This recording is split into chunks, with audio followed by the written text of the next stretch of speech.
What's up everyone?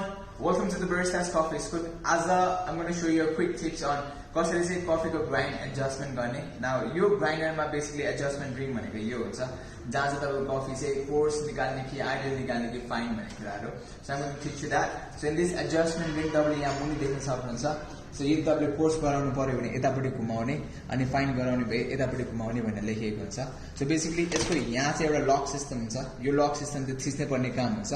If you just press it तपाईले यो मजाले रोटेट गर्नु मिल्छ. यदि तपाईले छोड्दियो भने चाहिँ ठ्याक्कै लक हुने काम गर्छ. सो यदि तपाईलाई कोर्स चाहिएको खण्डमा यता प्रेस गर्ने अनि यतापटि मजाले घुमाउने काम गर्ने. See this is how it's rotating. यो गर्यो भने चाहिँ के हुन्छ भने तपाईको कोर्स खस्रो कफी निस्किन्छ भने यदि तपाईलाई फाइन चाहिन्छ भने यदि प्रेस इट अगेन अनि अझ अलिकति एडजस्ट गरेर चाहिँ यसरी घुमाउनु मिल्छ.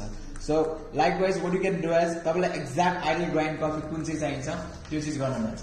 Good. So this is a quick tip guys. So यदि तपाईलाई